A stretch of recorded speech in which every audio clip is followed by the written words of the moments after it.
How many people do you know who've allowed their mind to control them instead of the other way around? I want you to think about that for a moment. They wake up, and before the day even begins, their mind is already deciding for them how it's going to go. Their mind starts racing with thoughts of worry, doubt, fear, anxiety. The mind is a powerful thing, but I'm telling you, if you don't take control of your mind, it will most certainly control you. You see, the mind is like a wild horse. Left unchecked, it will run wherever it wants, without direction, without purpose, without focus. But when you learn to control it, when you take the reins, you can guide that horse. You can harness its power. The difference between success and failure in life is often not about circumstances, resources, or even talent. It's about how well you control your mind. The mind is the battleground where success or failure is determined. It's where we win or lose. And make no mistake, it's a battle.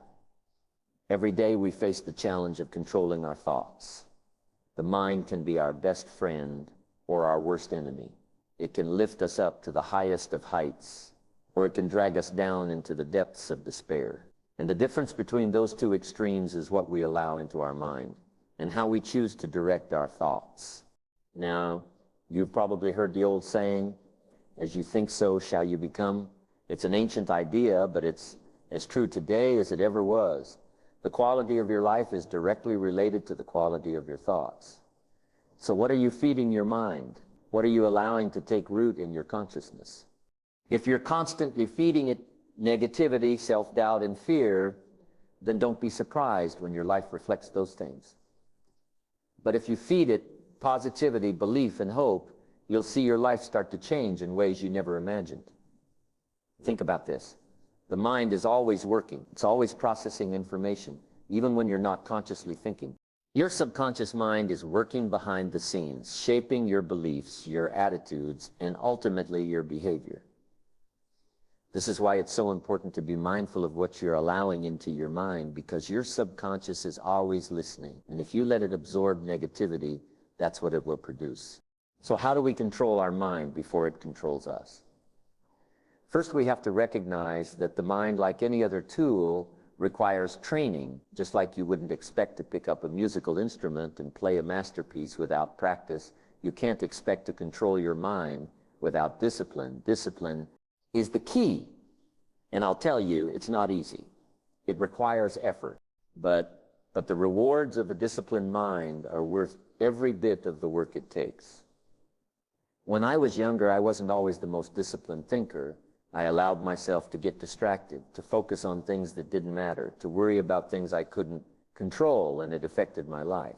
My productivity suffered, my relationships suffered, and most importantly, my sense of well-being suffered.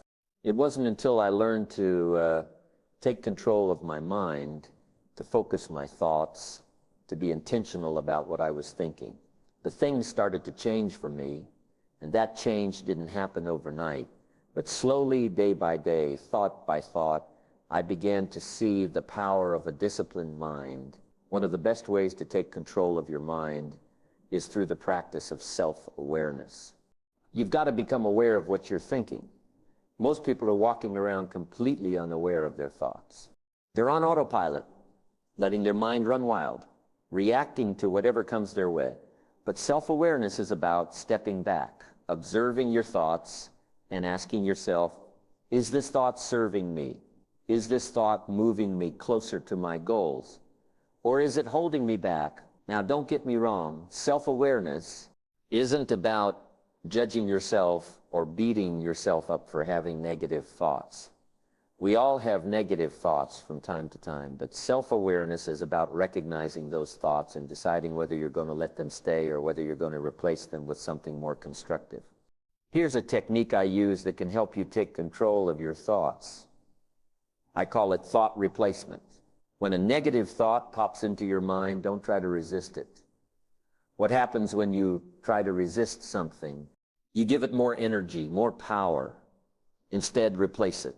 If you're thinking, I'm not good enough, replace that thought with, I'm capable, I'm strong, I'm worthy. If you're thinking, I can't do this, Replace that thought with, I can handle this. I've faced challenges before and I'll face them again. You see, the mind can only hold one thought at a time. It's like a glass of water. If the water is dirty, you don't get rid of the dirt. By focusing on it, you get rid of the dirt by pouring in clean water. The more clean water you pour in, the clearer the water becomes. In the same way, the more positive, empowering thoughts you pour into your mind, the less room there is for negativity. And I'll tell you something else. Your mind believes what you tell it. If you keep telling yourself you're not good enough, you're not smart enough, you're not capable, your mind will believe that. But if you start telling yourself a different story, your mind will believe that too. This is why affirmations are so powerful. Affirmations are simply statements that affirm what you want to be true in your life. They're a way of training your mind to think in alignment with your goals and aspirations. Tell me, what are you affirming in your life? Are you affirming your potential, your ability to succeed, your capacity for greatness? Or are you affirming your limitations, your fears, your doubts? What you affirm, you become. So be mindful of your words. Be mindful of the story you're telling yourself, because that story will shape your reality. Now, one of the most difficult things we have to face when learning to control our mind is fear. Fear is one of the most powerful emotions we experience, and it can easily take control of our thoughts if we let it. Fear of failure, fear of rejection, fear of the unknown. These fears can paralyze us, keeping us stuck in place, unable to move forward. But here's the thing about fear. It's all in your mind. Fear is a product of your thoughts, and because it's a product of your thoughts, you can control it. When fear shows up, don't run from it. Face it, acknowledge it, and then ask yourself, is this fear real or is it just a thought? Most of the time, fear is nothing more than a thought, a projection of what might happen, not what is happening, and because it's just a thought. You have the power to change it. You have the power to reframe it, to see it in a different light. Here's something I learned a long time ago. The best way to overcome fear is to take action. Fear thrives on inaction. The longer you sit and stew in your fear, the bigger it becomes. But when you take action, even a small step, you break the grip that fear has on you. You start to see that fear is just an illusion, a creation of your mind. And the more action you take, the less power fear has over you. Now, here's another important part of controlling your mind. Focus. What you focus on expands. If you focus on problems, you'll find more problems. If you focus on solutions, you'll find more solutions. If you focus on lack, you'll experience more lack. But if you focus on abundance, you'll start to see abundance everywhere. The mind is like a magnifying glass. Whatever you focus it on becomes larger in your experience. So where is your focus? Are you focusing on what you want, or are you focusing on what you don't want? Are you focusing on the possibilities, or are you focusing on the obstacles? You have the power to direct your focus. You get to decide what you're going to give your attention to, and I'm telling you, your attention is one of the most valuable resources you have. Don't waste it on things that don't serve you. Don't waste it on negativity, on distractions, on things that pull you away from your goals. Be intentional with your focus. Choose to focus on the things that move you closer to where you want to be. And here's another thing about focus. It's not just about what you think, it's about how long you think it. You can have a positive thought, but if you only think it for a moment and then go back to your old patterns of thinking, it won't make much of a difference. You've got to sustain your focus. You've got to keep your mind fixed on what you want, even when distractions try to pull you away. Now, I know what you're thinking, Jim. That sounds good, but it's easier said than done. And you're right. It is easier said than done. But here's the good news. You can get better at it with practice. Just like anything else, controlling your mind takes practice. You won't say master it overnight, but with time and effort, you'll get better at it, and the better you get at it, the more control you'll have over your life. I want you to think of your mind like a garden. A garden requires care, attention, and effort. If you don't tend to it, weeds will grow, and those weeds will choke out the plants you want to grow. But if you're diligent, if you pull the weeds, if you water the plants, if you give the garden the attention it needs, it will flourish. Your mind is the same way. If you don't take care of it, if you don't pay attention to what's growing in there, negativity, doubt, and fear will take root and mouth. But if you are diligent, if you're intentional about what you plant in your mind, if you cultivate thoughts of positivity, belief, and possibility, your mind will flourish. You'll see the results in your life. Your relationships will improve. Your career will take off. Your sense of well-being will skyrocket. But it all starts with controlling your mind. You have to be the gardener. You have to be the one to decide what gets planted and what gets uprooted. And that takes work. It takes discipline. It takes effort. But I promise you the rewards are worth it. So what's the first step? How do you begin to take control of your mind? It starts with a decision. You have to decide that you're going to be in control, that you're not going to let your mind run the show anymore. You have to make a commitment to yourself that you're going to do the work necessary to train your mind. And once you make that decision, you've got to follow it up with action. Start by becoming aware of your thoughts. Start paying attention to the story you're telling yourself. Start replacing negative thoughts with positive ones. Start focusing on what you want, not what you don't want. And most importantly, don't give up.